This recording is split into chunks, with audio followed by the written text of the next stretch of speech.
Bonsoir à tous. Oula, c'est fort. Pour ceux qui sont assis, ils peuvent enlever leur veste.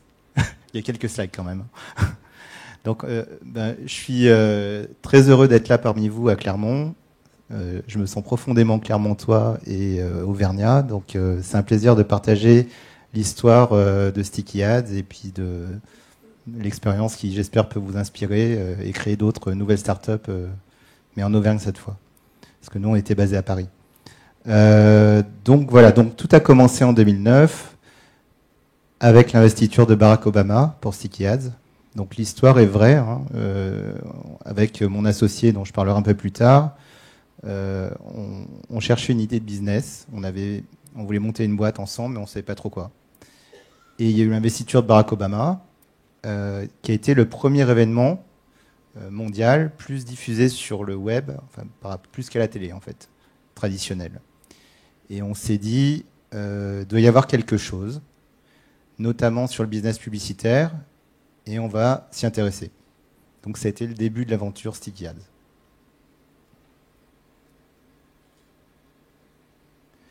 Alors je vais commencer par quelques questions, parce que j'aime bien l'interactivité quand même.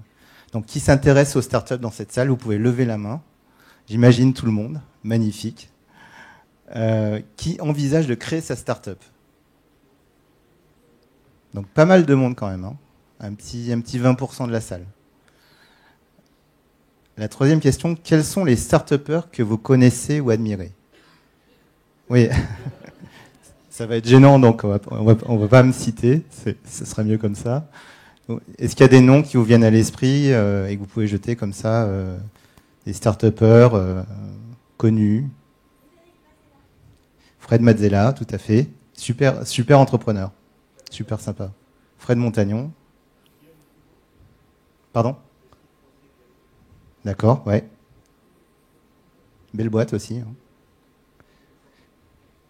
Il y avait d'autres noms? Ouais, c'est quelle boîte?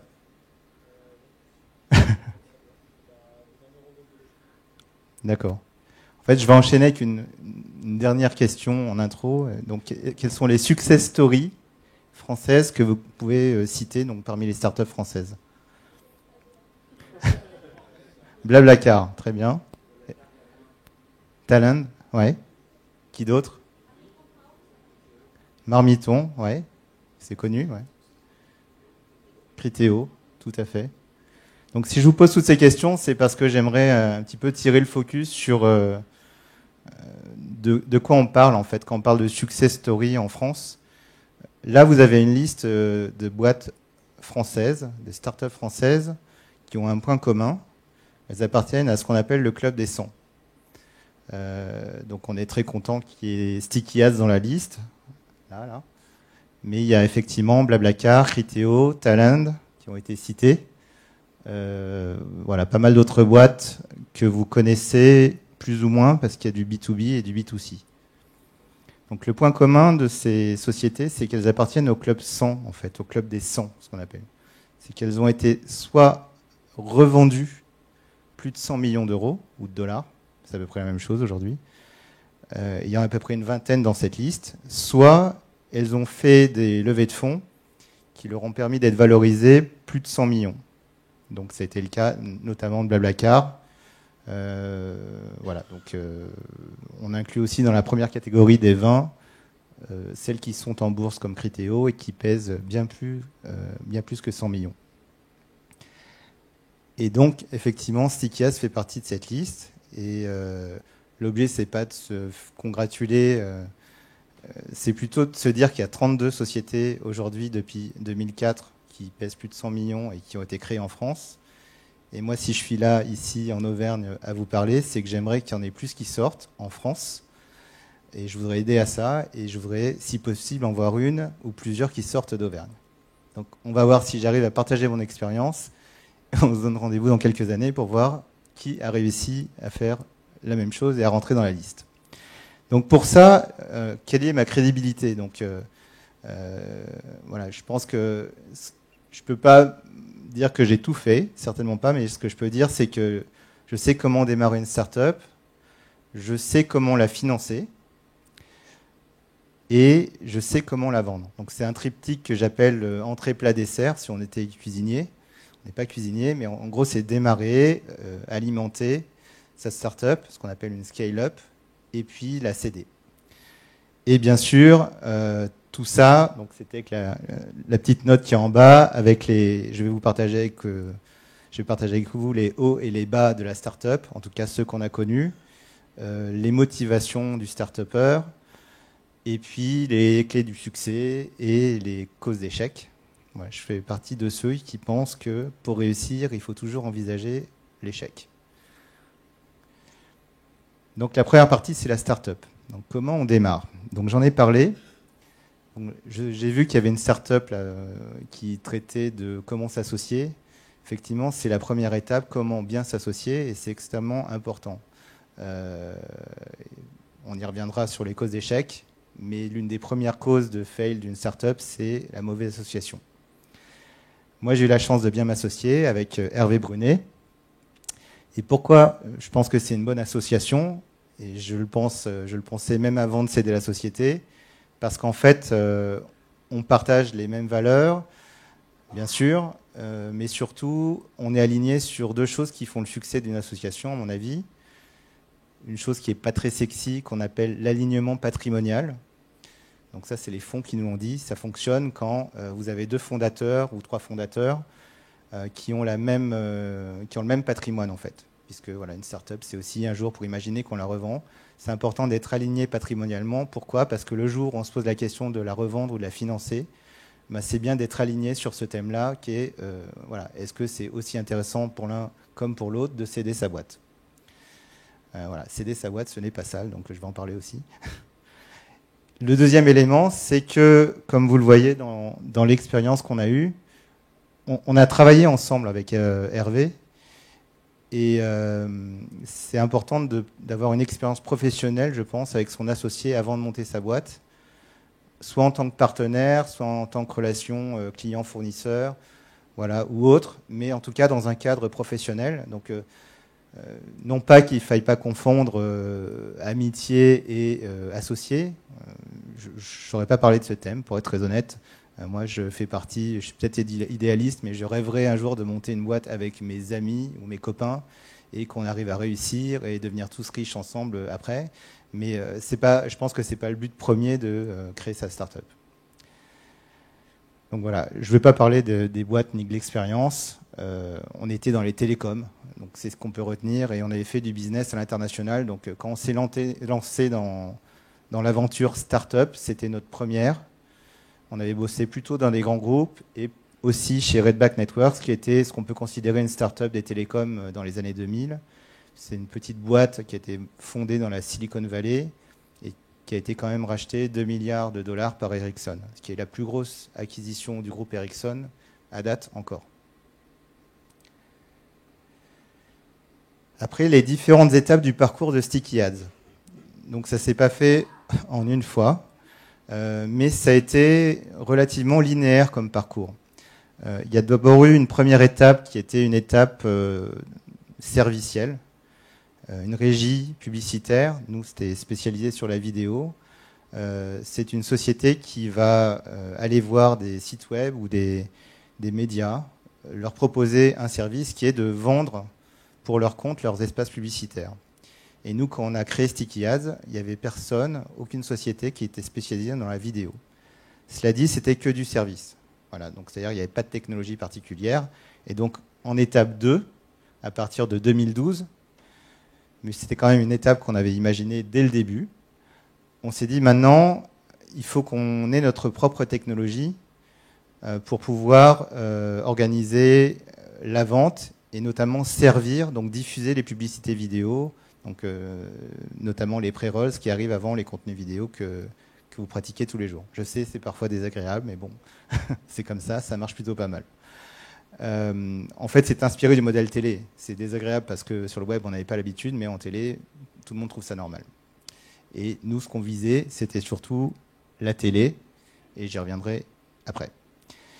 Donc cette technologie, on a pu démarrer en 2011, et puis on l'a développée pour nous dans un premier temps, ce qu'on appelle un ad server vidéo. Et puis on a aussi développé une couche transactionnelle, donc qui permettait de faire de la vente aux enchères automatisée des espaces publicitaires vidéo. Donc pour notre propre compte, dans un premier temps. Mais la dernière étape, c'est que au détour d'une rencontre, notamment avec Dailymotion, on a eu un rendez-vous avec eux en 2013, si je me souviens bien. Et ils avaient un appel d'offres pour ce qu'on appelle une plateforme supply side, donc une plateforme qui permet de commercialiser en temps réel ces espaces publicitaires vidéo. Et nous, vu qu'on avait la nôtre pour nous, on s'est dit peut-être qu'on pourrait voir si on sait répondre à l'appel d'offres. Et il s'est trouvé qu'on savait y répondre, et on s'est même trouvé finaliste de cet appel d'offres, donc avec 2 sociétés, alors que c'est un appel d'offres mondial. Ça nous a fait un peu peur, mais en tout cas, c'est le déclic. On s'est dit, punaise, on tient quelque chose. Donc, ce qui a lancé la 3e étape de vie de Sticky Ads, qui est devenue en fait une technologie qui tourne autour d'un logiciel en mode SaaS qu'on vend à des médias. Donc, on a évolué d'un modèle où on faisait du service, on est passé à la techno pour nous, et vendre cette techno logicielle avec le service à tous les médias. Donc en gros, ceux qui étaient nos concurrents au départ sont devenus nos clients. Et voilà. Donc je vais rentrer, ça sera le dernier slide sur notre métier, parce que j'ai bien conscience que c'est un petit peu complexe. Mais bon, c'est quand même toujours intéressant, je pense, d'expliquer, parce que ça peut inspirer d'autres modèles. En fait, ce qu'on a fait en termes, on va dire, plus vulgarisés sur le logiciel, c'est quelque chose d'assez simple. Tout le monde connaît le Palais Brongniart. Donc, c'était la bourse à l'ancienne à Paris. On achète ou on revend des actions du marché. En fait, le Palais Brongniart, aujourd'hui, c'est un espace de réunion collaboratif où il y a des entreprises. Il n'y a plus de vente à la criée d'actions. Tout ça, pourquoi? Parce qu'il y a un logiciel suédois, je crois, qui est arrivé un jour, qui s'appelle OMX, qui a permis de faire toutes ces transactions en temps réel d'achat-revente d'actions sur des ordinateurs. Et en fait, quand nous, on est arrivé dans les médias et la publicité vidéo, en fait, c'était comme le Palais Brongniart. Pour vendre un espace publicitaire vidéo, on s'est aperçu qu'il fallait quasiment faire de la vente à la criée, il fallait prendre un rendez-vous en agence chez Dentsu ou d'autres, Publicis ou d'autres, présenter un catalogue, tchatcher, s'envoyer plus des fax parce que ça n'existe plus, mais des mails, prendre une commande. Et on s'est dit, mais c'est incroyable, l'un des marchés d'avenir de la publicité, qui est la pub vidéo, fonctionne en mode manuel, comme un Rungis dans le temps. Et voilà, donc ça a été notre idée de créer un logiciel pour automatiser le trading. Et donc nous, notre logiciel, c'est Sticky Ads. Et c'est en gros le même logiciel appliqué à la pub vidéo qui a été créé pour passer du Palais Brongniart au London Stock Exchange, ou etc., dans le trading d'actions. Voilà, il y a toujours un logiciel sous-jacent qui permet de faire toutes ces transactions. Et aujourd'hui, on fournit ce logiciel à peu près 300 médias dans le monde qui peuvent vendre comme ils le souhaitent, à qui le souhaite, sous le modèle de vente souhaité, leurs espaces publicitaires vidéo. Donc voilà, j'espère que c'était compréhensible. J'ai fait le plus simple possible. Ensuite, je vais vous parler de l'évolution Sticky Ads. C'est pareil, si je vous parle de tout ça, c'est pour partager l'expérience. Après, on va revenir sur ce qui pourrait être les sous-jacents d'une startup qui fonctionne pour vous inspirer dans vos projets à vous. Chez Sticky Ads, on a démarré donc à produire, on a commencé à produire du chiffre en 2010. La première année, on a fait 1,3 million de chiffre d'affaires en euros. Et donc, si vous appliquez un taux de croissance d'à peu près 100% tous les ans, vous allez arriver sur 80 à peu près. C'est ce qu'on a fait. Avec des étapes, parce que vous voyez qu'il y a une croissance rapide au début, qui se tasse et qui s'accélère. Et ça, c'est lié au slide que je vous ai montré précédemment, enfin, pas le dernier, mais celui d'avant, à l'étape de la société où on est passé d'un service à un logiciel pour nous, donc il y a une automatisation, puis à un mode SaaS, qui est un mode serviciel qui permet de l'hypercroissance. Tout ça en conjonction avec l'ouverture de différents pays pour la commercialisation du logiciel. Donc au début, on est resté français pas très longtemps, seulement français pas très longtemps. On a très vite ouvert l'Espagne, qui était un marché test, où on a fait des rencontres. On s'est dit ça peut être une bonne idée vu qu'on a les bonnes personnes, de commencer l'international avec l'Espagne, qui n'était pas un marché, qui s'est pas révélé un marché super intéressant, mais bon, ça nous a permis d'apprendre d'autres choses. Ensuite, très vite, l'Italie, donc on a commencé Europe du Sud, puis l'Allemagne, puis l'Angleterre, puis on a ajouté les États-Unis, puis maintenant on fait le monde entier. En ce moment, je suis en charge d'ouvrir notamment l'Asie-Pacifique pour Sticky Ads, qui s'appelle Freewheel, mais je vais y revenir aussi un peu plus tard. Donc, hyper croissance. Et enfin, ce qui caractérise aussi le marché dans lequel évoluait Sticky Ads, c'est des incertitudes. Donc, il y a des incertitudes de deux ordres. Le marché, donc l'adtech, donc les technologies advertising, donc petit nom adtech, c'est un marché extrêmement volatile. Il faut savoir que les fonds, en général, vous disent que des cycles d'innovation quelconques, c'est à peu près 7 ans, quelle que soit l'industrie, ça a tendance à s'accélérer. Par contre, ce qui est sûr, c'est que dans la tech, les cycles d'évolution, enfin d'innovation, sont beaucoup plus courts. On est sur des cycles de 2 à 3 ans. C'est-à-dire que l'évolution qu'on a eue chez Sticky Ads, elle était nécessaire si on voulait réussir. C'est-à-dire que tous les 2-3 ans, il faut se dire, bon, what's next? Et qu'est-ce qu'on fait maintenant? Et repenser son modèle. Un autre point sur le marché, c'est que on est constamment en phase d'innovation quand on se remet en question. Et notamment quand on a lancé la technologie, on était les premiers à appliquer le programmatique, donc ce qui s'appelle le transactionnel en temps réel aux enchères, à la vidéo. Au début, c'était plus pour le display, pour des domaines de publicité qu'on appelle à la performance. Donc, mais au branding, dans la vidéo, c'était la première fois. Donc, au début, quand vous lancez des choses comme ça, qui sont nouvelles, on vous regarde, on vous dit c'est super, mais est-ce que ça va marcher? Bon, heureusement, ça a marché. Et pareil, quand on a commencé à parler de logiciels en mode SaaS pour les médias, c'était complètement innovant, personne ne l'avait fait avant nous. Donc, vous êtes constamment en train de faire des choses où vous dites...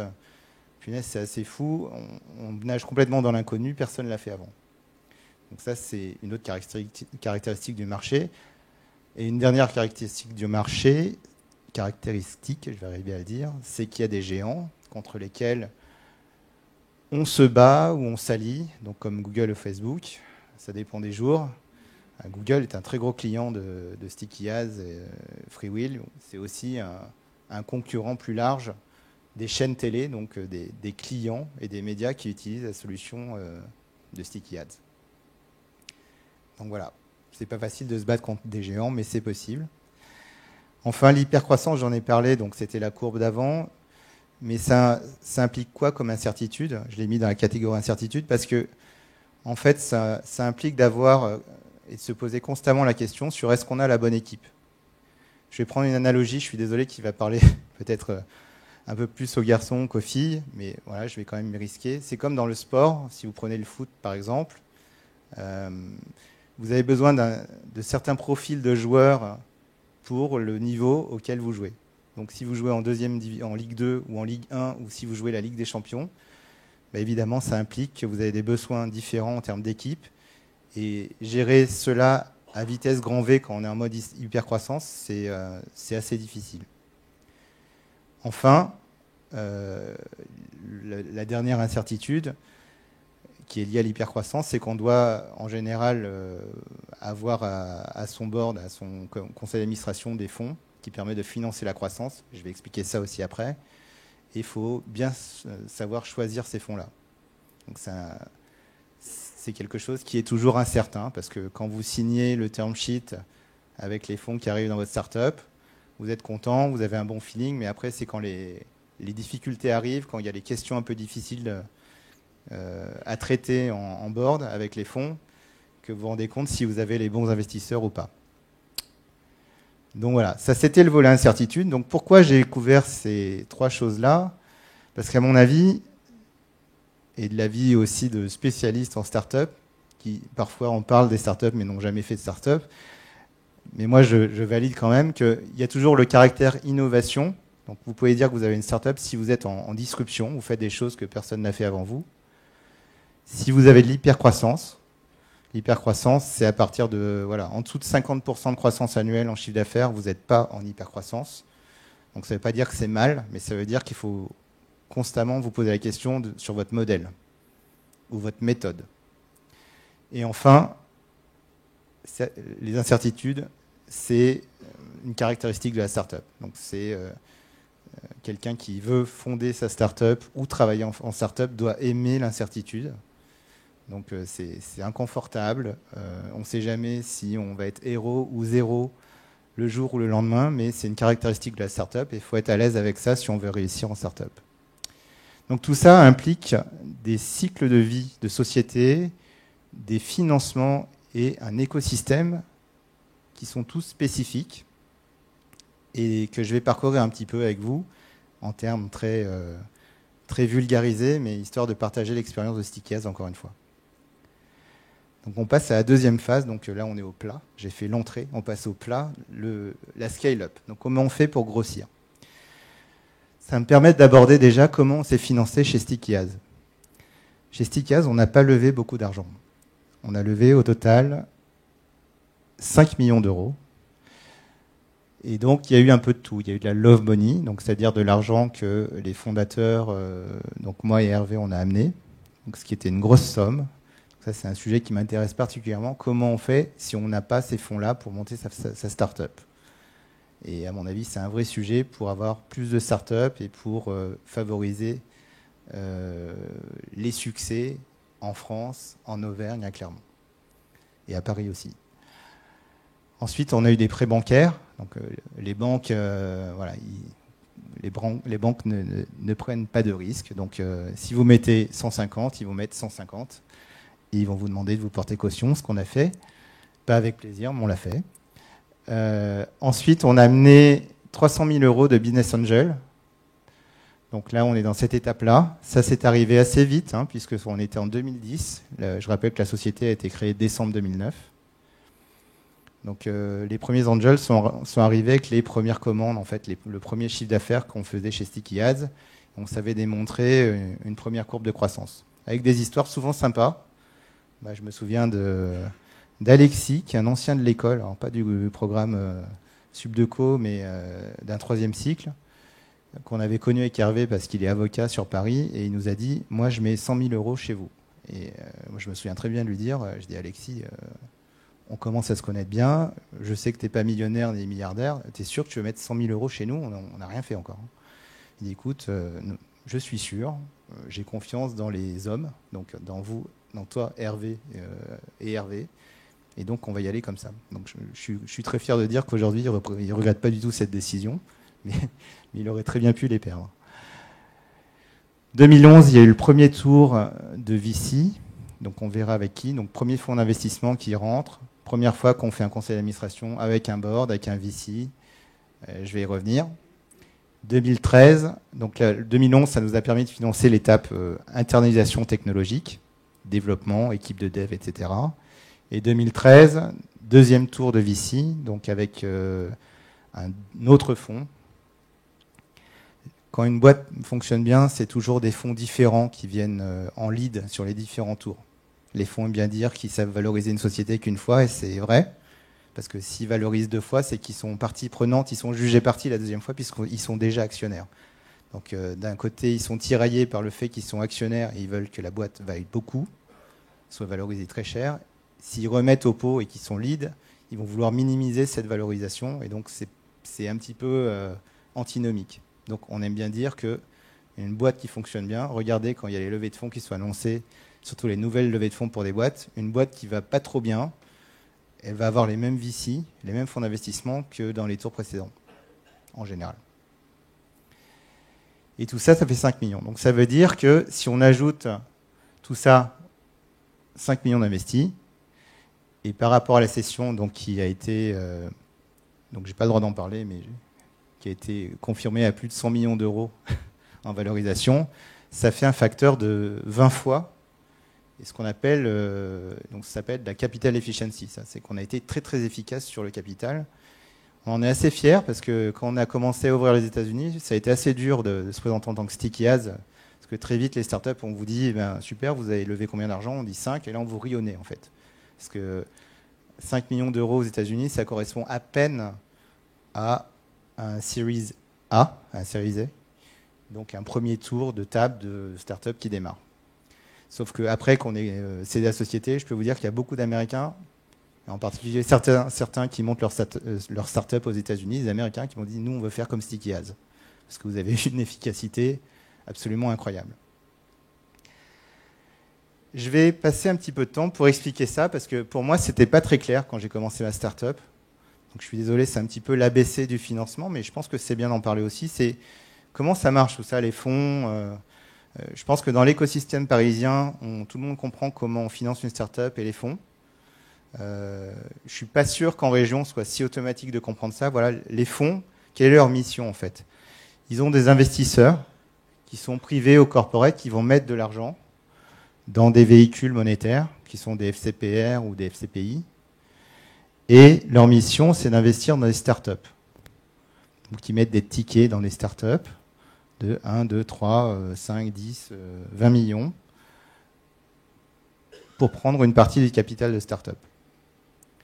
L'objectif de ça, c'est que un jour, quand il y a un acquéreur pour cette startup, ou une entrée en bourse aussi, une IPO, en fait, l'argent qui va être rétrocédé à la startup et donc aux actionnaires de la startup, dont les fonds, on voit les flux financiers, vont permettre de payer les fondateurs et les actionnaires de la startup et de payer les fonds d'investissement qui avaient misé sur la startup. Donc, ce qui va aussi, au final, permettre de faire un retour sur investissement aux entités, aux persos ou aux pros qui ont investi dans le FCPR ou le FCPI. Certains d'entre vous, je suis sûr, ont investi de l'argent dans ces véhicules-là. Voilà, ça fonctionne comme ça. Et voilà, nous, on ne comprenait pas forcément cet écosystème. Hein. C'était la première start-up pour Sticky Ads et pour Hervé et moi. Donc, on a appris ça. Une autre chose qu'on a apprise, c'est que des fonds, il y en a plein, en fait. Il y en a plein. Donc, si vous êtes start-upper ou si vous avez monté une start-up récemment ou moins récemment, en général, vous connaissez une bonne partie des fonds qu'on voit sur ce slide. Et je vais reprendre l'analogie sportive. C'est très important, en fait. On a appris que c'était très important d'avoir les bons fonds avec soi. Parce qu'il y a plein de catégories de fonds. Et les fonds qui vont rejoindre votre projet start-up vont donner une identité à votre start-up et vont donner une lecture au monde extérieur, notamment aux acquéreurs potentiels ou aux autres fonds qui pourraient investir chez vous sur le sérieux de votre projet.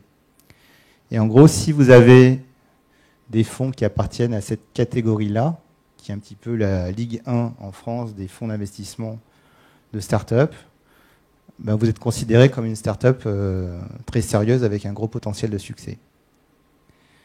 On ne savait pas, mais on l'a appris. Et nous, on a eu la chance d'avoir d'abord Isaïe, donc le fonds créé par des entrepreneurs dont Pierre Kosciusko-Morizet en lead.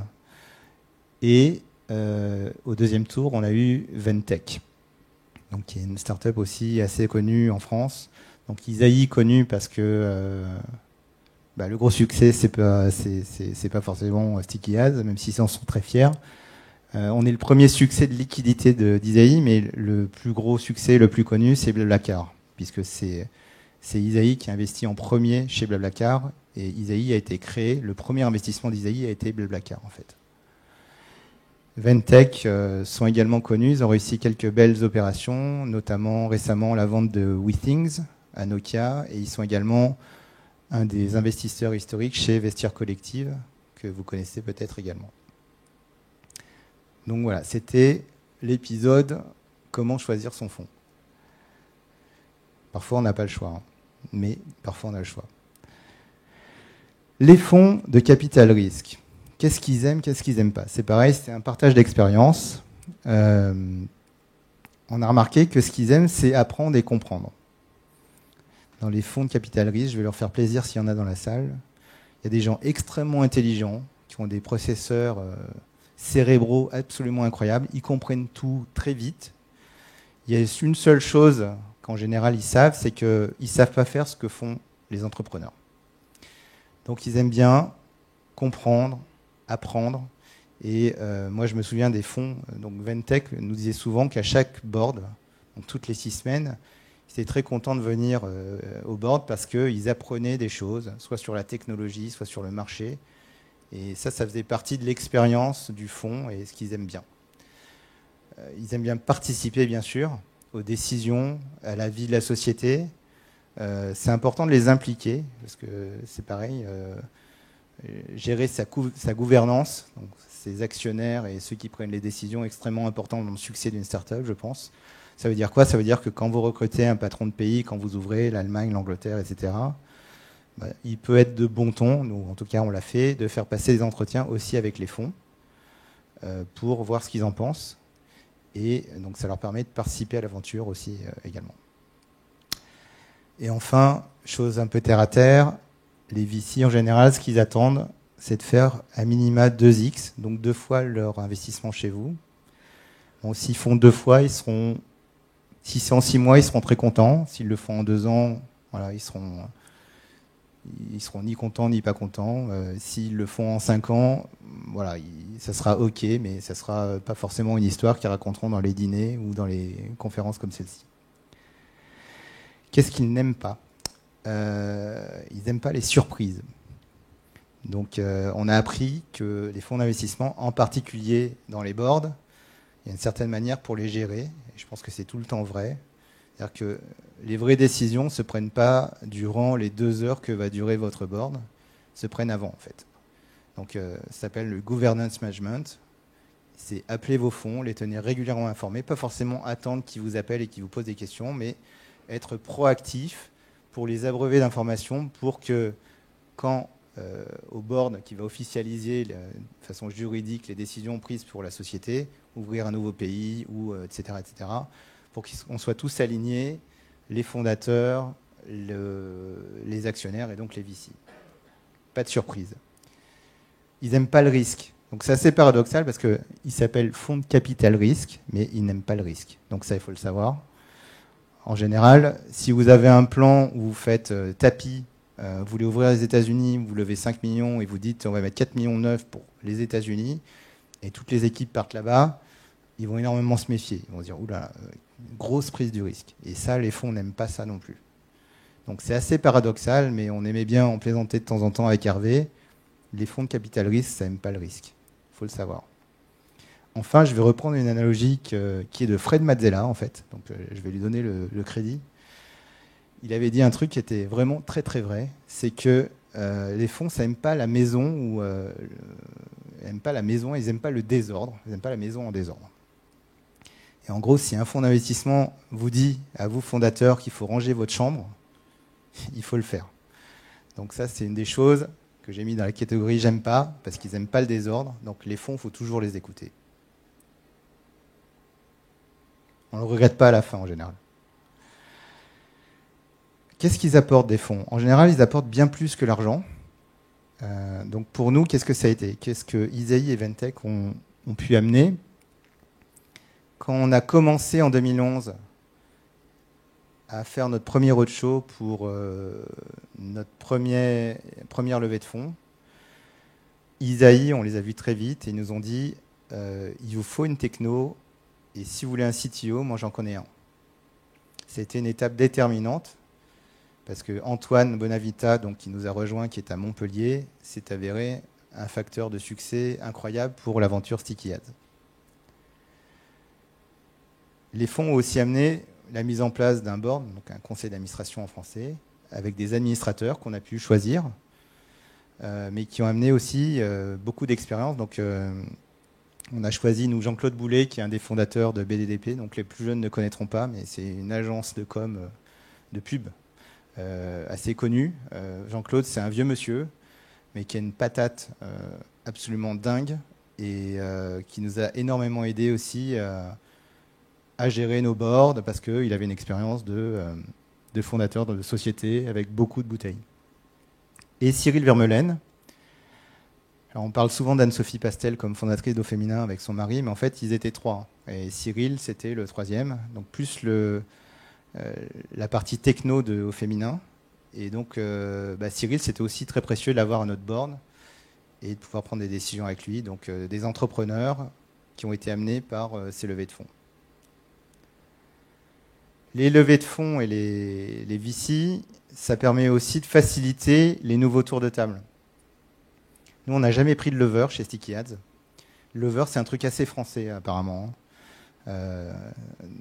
Nous, et en fait, les fonds, je ne sais pas s'ils aiment ou ils n'aiment pas les levers, mais en tout cas, si vous pouvez vous passer d'avoir un lever, je pense que c'est bien. Déjà, ça va vous permettre d'économiser de l'argent.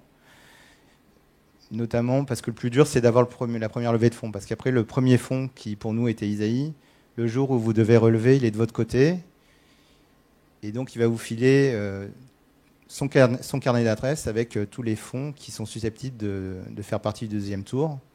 Et c'est mieux de le faire comme ça, d'ailleurs, parce que vous allez avoir 2 ou 3 ou 4 fonds qui vont devoir cohabiter. Donc, c'est mieux qu'ils se cooptent entre eux, hein, quand même.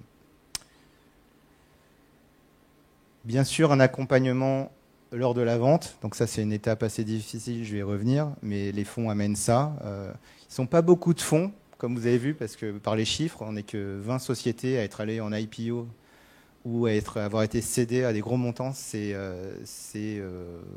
12 dernières années. Et donc, mais bon, quand même, les fonds amènent une certaine expérience là-dedans, sur la décision à prendre, même si c'est les fondateurs qui vont la prendre au final. Les fonds disent ça en général, parce que si vous voulez planter une vente, tout le monde sait qu'il y a 10 000 façons de le faire, et donc même si les fonds d'investissement veulent vendre et que vous ne voulez pas, c'est les fondateurs qui vont décider si ça se passe bien ou pas, en fait. Et les experts, voilà, les fonds vous disent avec quel avocat travailler, c'est très important, de travailler avec des avocats spécialisés en start-up, qui savent ce que c'est qu'une levée de fonds, qui connaissent les term sheets, qui connaissent les fonds. Voilà, ça va vous économiser beaucoup de temps, beaucoup de réflexion. Vous allez avoir un accès aux médias. Voilà, nous, chez Isaïe, Jean-David Chamboredon est très connu, très médiatisé, et donc nous a aidé pas mal parce qu'il parlait beaucoup de Sticky Ads. Pierre, Kosciusko-Morizet aussi. Donc c'est important d'avoir ces gens-là avec soi et qui puissent donner de la crédibilité aussi à votre projet startup. Voilà, on arrive au dessert, hein. J'arrive proche de la fin, j'espère que je ne suis pas trop long. Fabrice, tu me dis? C'est bon? Donc la dernière étape, c'est vendre ou ne pas vendre. Donc ça, c'est la question que j'ai pas mal eue depuis 9 mois, puisqu'on a vendu en mai 2016. C'est pourquoi vous avez vendu? Donc ça m'a permis de réfléchir aux critères de décision. C'est pareil, je vais l'appliquer à Sticky Ads, hein. Il y en a eu plusieurs, des critères. Il y a déjà la concurrence mondiale. Dans le marché de l'adtech, donc les technologies de la publicité, il y a une consolidation absolument incroyable dans notre secteur, avec notamment une société qui avait été rachetée 6-9 mois avant nous par Facebook. Et donc, avec beaucoup de discussions sur la consolidation du marché. Et donc forcément, au bout d'un moment, quand vous voulez grossir et vous voyez que le business fonctionne bien, vous posez toujours la question de savoir si vous aurez les reins solides pour continuer à croître et adresser un marché qui se globalise. Il y a un deuxième critère qui, pour moi, était un facteur que je valorisais beaucoup, en fait, c'est qu'il y a des choses dans l'aventure startup qu'on ne maîtrise pas. Et donc, c'est bien d'avoir la tête froide. C'est notamment les incertitudes autour de votre marché. Donc si vous êtes dans un marché, c'est important de savoir dans quel marché vous êtes d'ailleurs, parce que les fonds, eux, ils vous mettent tout le temps dans des cases. Et nous, dans la case AdTech, il y avait plusieurs IPO qui s'étaient produites et pas forcément très bien passées. Heureusement pour Criteo, c'est à peu près la seule boîte qui s'en soit bien tirée dans l'AdTech et qui s'en tire toujours plutôt bien. Mais du coup, rentrer en bourse, c'était pas une option hyper crédible pour Sticky Ads. Il y avait un autre facteur, c'est l'économie globale. On est rentré dans une période où c'était assez incertain et on parlait de bulles. Vous ne savez jamais si, même si vous continuez à croître en termes de chiffre d'affaires et de valorisation, enfin, vous ne savez pas si le chiffre d'affaires va être toujours linéairement lié à votre valorisation, en fait. Peut-être que vous allez doubler, tripler votre chiffre d'affaires, mais que votre valorisation va rester la même à un moment donné, parce que l'économie n'est plus la même, parce que le marché n'est plus sexy pour les investisseurs ou pour la bourse. Donc ça, c'est des facteurs exogènes qu'il faut garder à l'esprit. Il y a le bon timing. Il faut toujours vendre, je pense, quand la boîte va super bien, quand vous cartonnez en chiffres et quand vous avez une dynamique de croissance qui est excellente. Pourquoi? Parce que une société qui croît de 100% tous les ans doit valoir, je pense, 2 fois plus que la même société qui croît de 50% tous les ans. Donc ça, c'est important de se sortir le nez du guidon et se dire, punaise, aujourd'hui, on est au taquet, on a 100% de croissance. Ça va être difficile d'être dans une meilleure position pour vendre. Et enfin, bien sûr, un critère de décision, c'est quand vous avez une offre qui arrive, il y a un facteur psychologique. Il y a toujours un facteur psychologique quand on parle de prix ou de cession. Et quand vous avez une offre sur la table où vous dites, oui, là, ça commence à être un chiffre qui cause, bah, forcément, c'est un critère de décision et ça joue. Après, il y a un truc que j'ai découvert et que je voudrais partager avec vous, c'est qu'il y a vente et vente, en fait. Et moi, je me suis aperçu qu'on avait fait une très bonne vente. Donc, je ne vais pas vous donner les détails de la vente de Sticky Ads, mais je me suis aperçu que vendre, il y avait trois critères, en fait. Soit vous cédez toute la société ou pas toute la société, donc 100% des actions ou pas 100% des actions. Il faut savoir que si vous ne cédez pas 100% des actions, en général, l'acquéreur va payer toutes les actions des investisseurs qui ne sont pas dans la société. Donc en priorité, les fonds, les angels, etc. Par contre, les fondateurs et les salariés, dans la mesure du possible, ils vont vouloir qu'ils restent actionnaires. Ce qui est très dangereux parce que vous devenez tributaire de votre actionnaire qui peut, par ses décisions, orienter le succès ou l'échec de votre société et donc la valorisation des actions qui vous restent. Donc ça peut être très bien comme ça peut être pas très bien.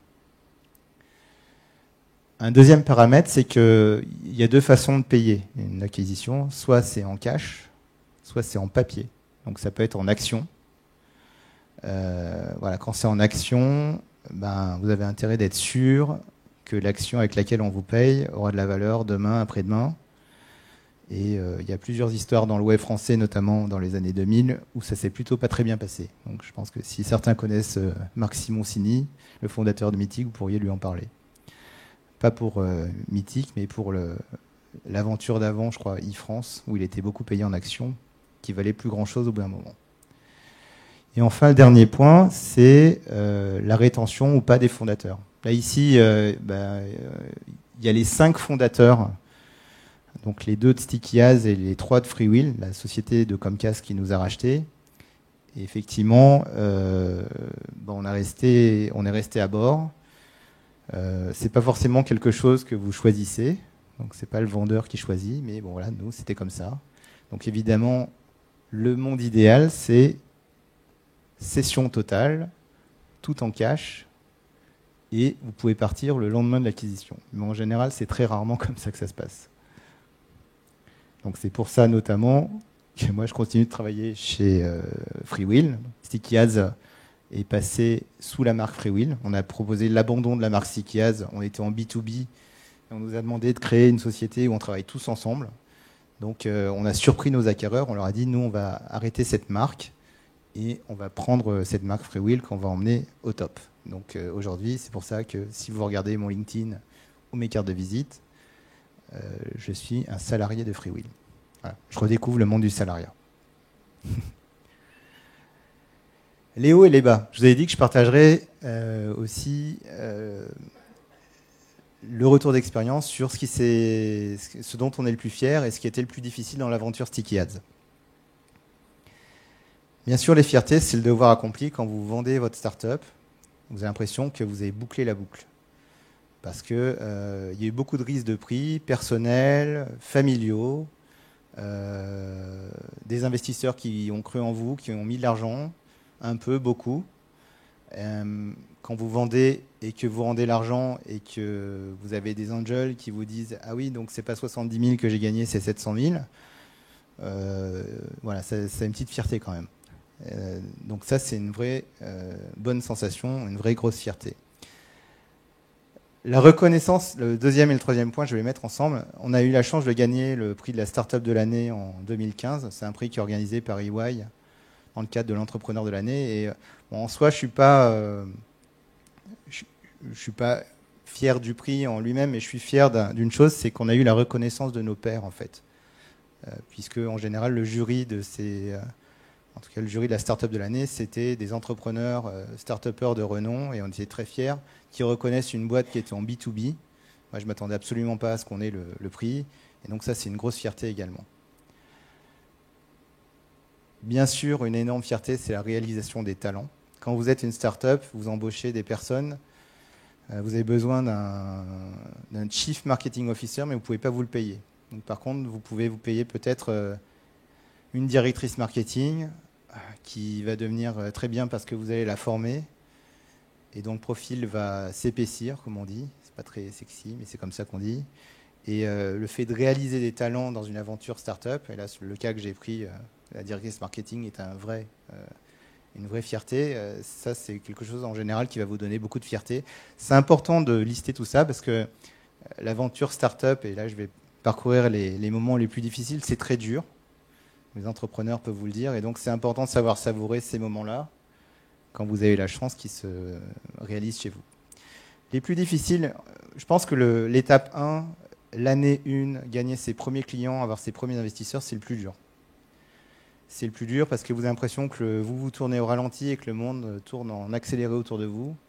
C'est une sensation pas forcément extra agréable. Vous rencontrez des gens qui vous disent « bon, c'est cool, tu as fait un truc avant » ou « je te connais pas ». Voilà. C'est des moments extrêmement difficiles. Vous êtes content quand vous passez à la phase 2 en général. Les crises de croissance, c'est difficile aussi. Moi, j'ai le souvenir de mon associé Hervé qui a eu un accident de scooter alors qu'on était en 2012 ou 2013. Pendant 6 mois, il a été complètement indisponible alors qu'on était dans une étape d'hypercroissance absolument dingue. On venait juste de faire notre première levée de fonds. Et je peux vous dire que ce genre de crise de croissance, c'est très difficile à passer. C'est pareil quand vous changez de bureau ou quand vous passez de 20, 40 à 100 salariés. Voilà, ces moments de croissance, c'est dur. Mais quand ça se passe bien, c'est cool. Le process de vente, c'est en général très dur aussi. C'est pas forcément long. Nous, on a eu plusieurs process. Donc, je ne vais pas dévoiler de secrets là-dessus. Mais quand une boîte fonctionne bien, il y a plein de monde qui veulent la racheter. Donc, on a eu plein de process. Ça vous prend plein de temps. Ça vous divertit de l'opérationnel. C'est difficile. Donc ça, il faut être préparé à ça. Quand vous passez beaucoup d'énergie en start-up, et là, je vous regarde les fondateurs, il faut savoir qu'il y a des moments très durs, mais les moments durs, ils vont démarrer, ça démarre au tout début. Il y a la croissance et il y a la vente. Donc on a l'impression que c'est toujours dur, mais c'est vrai que c'est toujours dur. Donc il faut repenser à ça. Et donc, pour illustrer ça, on aimait bien dire qu'en fait, la start-up, Stikia, c'était souvent ce rythme-là. Donc vous êtes à un rythme vous courez un 100 mètres, mais ça ne dure pas 100 mètres, c'est un marathon en fait. Et je dirais même pire, c'est que vous ne savez même pas quand la ligne d'arrivée sera positionnée. Donc ça, c'est vraiment la plus difficile des choses, je pense, en start-up. Et donc, quand on est fondateur de start-up ou quand on est salarié de start-up, il faut avoir une résilience et une capacité à encaisser la charge de travail, le stress pendant une durée très longue. Ça, c'est le plus difficile aussi. Donc voilà, après, j'arrive à je crois, pas loin de mon dernier slide. Vous, demain, donc, je vais parler des motivations du start-upper.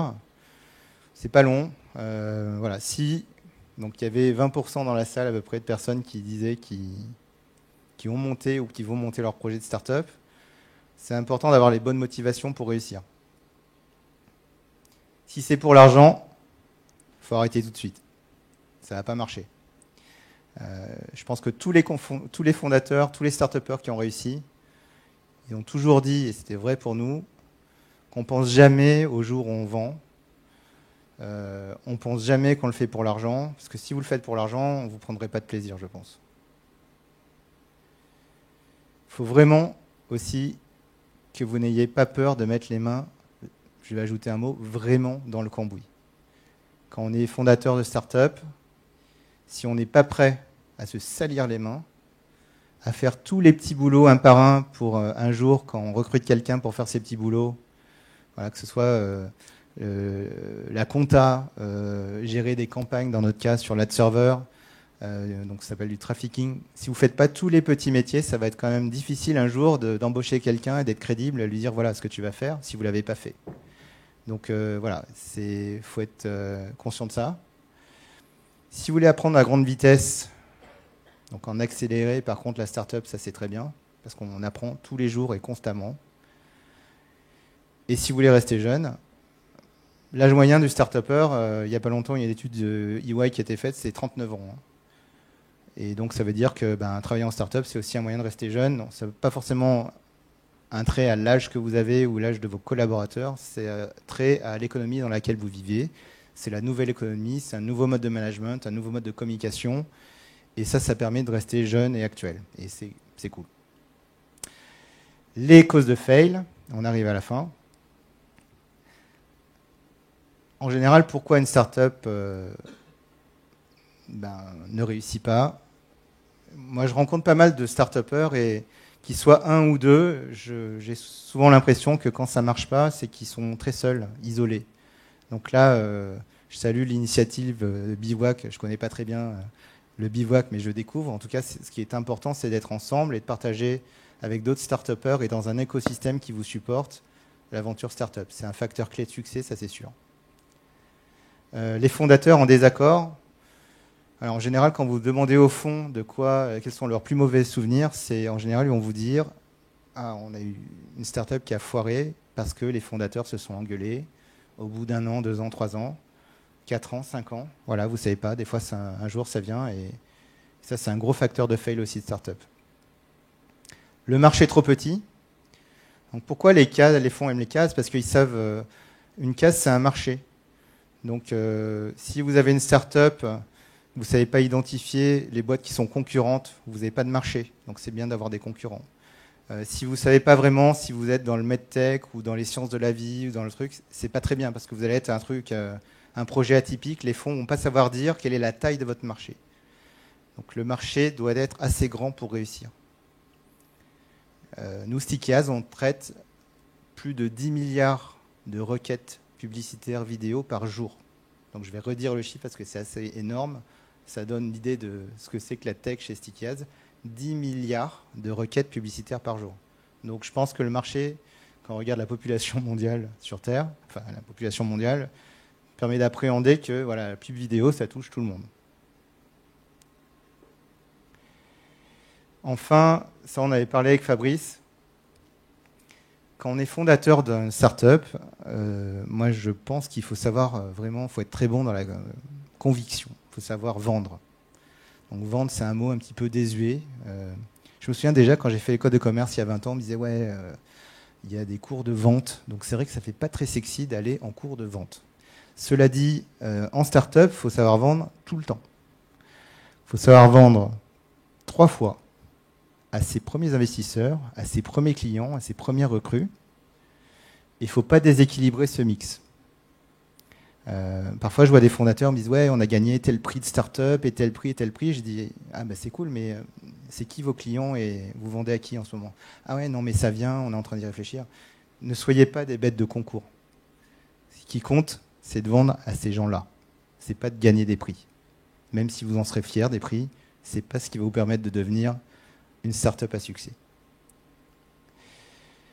Et enfin, souvent, ce qui fail, c'est les problèmes d'exécution. Donc, ça rejoint ce que j'ai dit, parce que l'exécution, c'est savoir vendre, mais ça peut être aussi l'exécution dans son développement logiciel, dans la gestion de ses ressources humaines, dans la gestion de son marketing. Donc voilà, il faut toujours être non seulement visionnaire de son marché, mais il faut savoir réaliser ce qu'on a vu.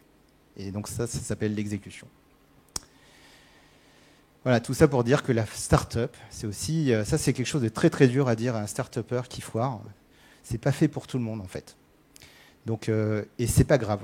Voilà, on peut être un super cadre, on peut être un très bon salarié, on peut être dans les institutions, et on peut être très heureux, on peut être artiste.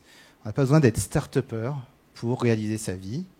Et c'est important de savoir que si ça foire, c'est pas grave. Moi, j'ai toujours dit à mes amis, à mon associé, que si Sticky Ads, un jour, avant qu'on ait vendu, s'arrêtait brutalement, et que quelqu'un venait me serrer la main et me donner 1 euro, je me disais que je serais déjà content. Et vraiment, je le redis, je pense que c'était vraiment vrai. parce que je pense que la start-up, c'est fait pour moi, tout comme j'espère que c'est quelque chose qui est fait pour les créateurs en herbe qu'il y a dans cette salle. Et donc voilà, c'était mon dernier slide. Est-ce qu'il y a des questions? J'étais un peu long, je ne sais pas. Donc,